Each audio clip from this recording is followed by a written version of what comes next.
So இப்போ நம்ம சீரகம் போட்டாச்சு. நல்லா பொரிஞ்ச உடனே நம்ம என்ன பண்றோம்னா வெங்காயம் ஆனியனை ஆட் பண்ணிக்கலாம்.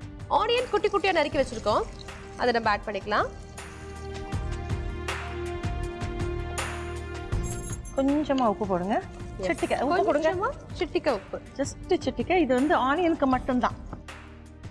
பிகாஸ் ஹாப்பி மால எல்லாமே பர்ஃபெக்ட்டா க்ளீனா இருக்கு. ஆமா, நம்ம எந்த அடிஷனும் பண்ண தேவையில்லை, எந்த குறவும் அதுல இல்ல. ஓகே. சோ லைட்டா சிட்டிக்கை உப்பு வெங்காயம் வேகிறதுக்கு நம்ம வந்து போட்டிருக்கோம். Okay, S.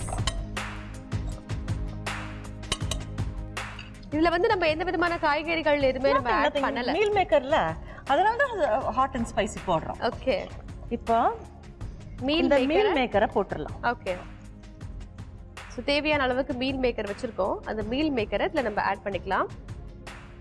பெருசு பெருசா இருந்தா ஒரு மாதிரி இருக்கும், அதனால நம்ம குட்டி குட்டியா நம்ம கட் பண்ணா இன்னும் கொஞ்சம் நல்லா இருக்கும். இப்பெல்லாம் குட்டி மீல் மேக்கரே வந்துருச்சு, குட்டி சைஸ்ல ரவுண்டா.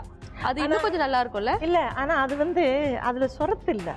ஓரளவுக்கு ஒரு இந்த இந்த இந்த சைஸ் இருக்கணும், அப்பதான் சாப்பிடுறதுக்கு நல்லா இருக்கும். அது மீல் மேக்கர் வறுபடணுமா?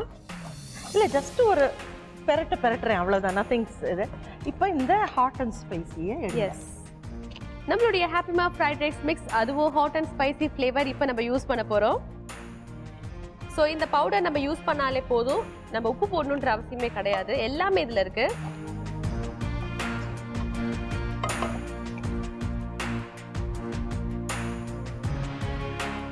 இப்போ நம்மளுடைய ஹாப்பி மா ஃப்ரைட் ரைஸ் மிக்ஸ், அதுவும் hot and spicy flavour use பண்றோம். ஸோ தட் நம்மளுடைய மீல் மேக்கப் ஃப்ரைட் ரைஸ் ரொம்ப ஈஸியாகவும் ரொம்ப டேஸ்டியாகவும் இருக்கும். Okay, yes. இப்போ நான் இதை யூஷுவலா மூடி வைப்பேன்ல, ஆமா, அதை கூட பண்ண போறது இல்ல. ஏன்னா இந்த meal maker will absorb anything. டக்குன்னு absorb பண்ணும். ஆமா ஆமா, அதனால ரைஸை மட்டும் போட போறோம். Okay, lovely. சூப்பர். பாக்குறதுக்கே இந்த நல்லா பேபி இருக்கு. உருளைக்கிழங்கு மாதிரி இல்ல?